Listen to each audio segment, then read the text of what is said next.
da gente, né? Fazer o quê? A gente junta e é bem na hora que está entrando no ar, não podia cair antes. Bom, minhas amigas, ó, homens também. Quando a gente fala de reposição hormonal, não vamos falar só para as mulheres. Vocês homens, companheiros, maridos, não é mesmo? Que estão ali do lado dessa mulher lutadora, precisa saber o que muda no organismo dessa mulher. E nós começamos a falar em reposição hormonal desde os anos 80. Temos muito medo disso ainda? Temos. Quem tem casos de câncer na família em primeiro grau, teve a mãe que morreu de câncer, o pai, sei lá, tem que ter mais preocupação com isso? Como que a gente faz essa reposição? Mas principalmente, o que muda no corpo da mulher e o que muda no todo dessa mulher, né? Para isso nós convidamos a doutora Flávia Fairbanks, vem falar com a gente, ginecologista. Venha para cá, por favor. Olá. Boa noite. Boa noite. Você não está na menopausa, né? Não. Muito jovem ainda. Mas vai chegar lá, né, doutora? A todas chegamos, né? Todas, não tem saída. Não tem jeito. Teve uma amiga que falou assim, se eu soubesse que se tirasse qualquer coisa, tirasse o útero ou um ovário, falou um monte de bobagem, inclusive, né? Eu me livrasse dos calorões e da menopausa, eu faria. Eu falei, calma lá, a gente precisa se informar, só que tem muita informação e contra-informação, doutora Flávia. Muita discussão. Aí a gente não sabe o que fazer. Por onde que a gente começa?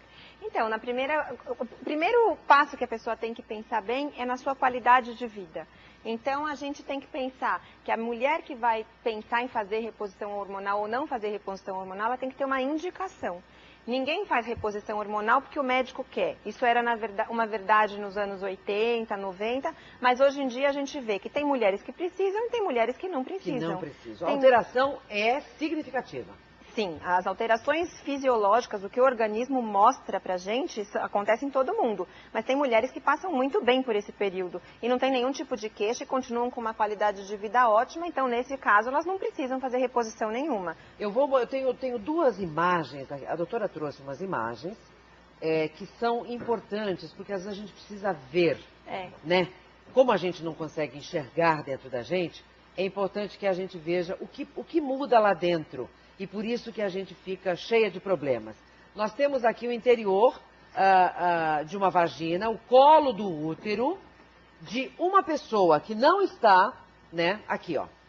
A doutora vai explicar melhor. Aqui o colo do útero e você está vendo essa parte aqui, ó. Ó, Sérgio, que é o canal aqui. Vaginal. Isso é o canal vaginal. Aqui não tenho nenhum problema. Você está assim, vamos dizer assim. As mulheres jovens estão assim, exatamente. Agora, olha o que acontece com uma mulher que está na menopausa. O que são esses pontos aqui, doutora? São pontos de fragilidade da parede. Fecha aqui, Sérgio, por favor. Onde quaisquer traumas, a própria relação sexual, infecções, micro-organismos, como essa vagina já é muito desprotegida por causa da falta do hormônio, então ela consegue fazer um estrago bem grande. E que estrago, hein? E a paciente sente, né? E o problema é esse, ela vem pra você e se fala que ela tem uma sensação de ardor, de coceira, de desconforto, de secura, e tudo isso é traduzido por esse tipo de alteração. E que é involuntário, não adianta, a gente vai passar por isso, queira ou não queira, nós vamos passar por isso, temos que buscar informação. Aqui nós temos mais dois exemplos. Aqui nós temos um útero, né?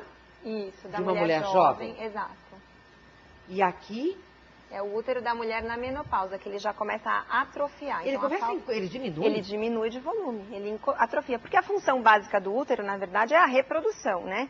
E o organismo entende que nesse período ela não tem mais por que reproduzir, então ele começa a atrofiar aquele órgão. Então vai havendo uma redução importante de volume. E quando uma mulher chega então aos seus 80 anos, que tamanho estará esse útero? Menor do que uma menina. Menor. Menor do que da menina. Para você ter uma ideia, o útero da mulher jovem, aquele que você mostrou anteriormente... Esse aqui tem que tamanho? Ele tem mais ou menos entre 30 e 90 centímetros cúbicos. Me dá um exemplo, uma tamanho fruta. De uma pera. Ah, tá. Então o útero de uma mulher, até que idade da mulher ele fica do tamanho de uma pera? Até a menopausa. Até enquanto a menopausa, ele tem os hormônios. Tamanho exatamente. de uma pera. Depois ele começa a atrofiar e quando ela está bem velhinha, a gente pode comparar com o tamanho de uma ameixa. Nossa. Ele reduz significativamente. Que é a natureza, né, doutora? E isso aqui, hein? Esse desenho que está aqui embaixo, ó, desse útero. Então, isso daí bom. é o epitélio de dentro do útero, é o endométrio, aquilo que descama na menstruação. Ah, tá. Então, na época em que a mulher é jovem, esses branquinhos que parecem floquinhos de pipoca, são as glândulas do endométrio, então que secretam, né? Secretam o muco, que dá aquela lubrificação vaginal, inclusive, tudo. Certo. E também tem a menstruação. E esse outro, depois já durante o período da menopausa. Olha só como as glândulas já estão praticamente inexistentes. Não tem mais branquinho não tem mais aqui, doutora. nada. Não tem secreção, então não tem lubrificação, não tem menstruação, não tem nada disso. Deixa eu ver se eu encontro mais alguma coisa aqui. São Agora, com relação à reposição hormonal, o que a gente faz?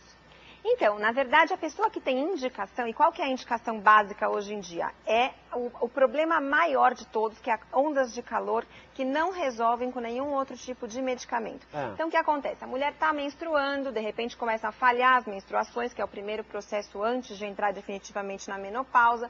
Quando essas menstruações começam a falhar, podem começar a vir as ondas de calor. Inicialmente, elas começam a vir no período noturno, então elas começam a atrapalhar a qualidade do sono da paciente. Isso é complicadíssimo porque no nosso meio hoje em dia, a mulher nessa fase, ela está super ativa ainda. Então, uma profissional que não dorme, começa a ter uma queda de redução. Ela tem uma queda de produção, ela fica irritada, enfim. E aí começam todos os problemas.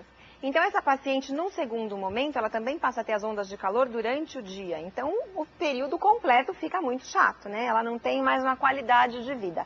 Nesses casos, então, logicamente, ela precisa ter uma conversa muito franca com o ginecologista e falar, olha, a minha vida não está legal. Eu posso fazer reposição hormonal? Porque essa é a segunda parte. A gente não pode prescrever para todo mundo. Sim, cada um é cada um.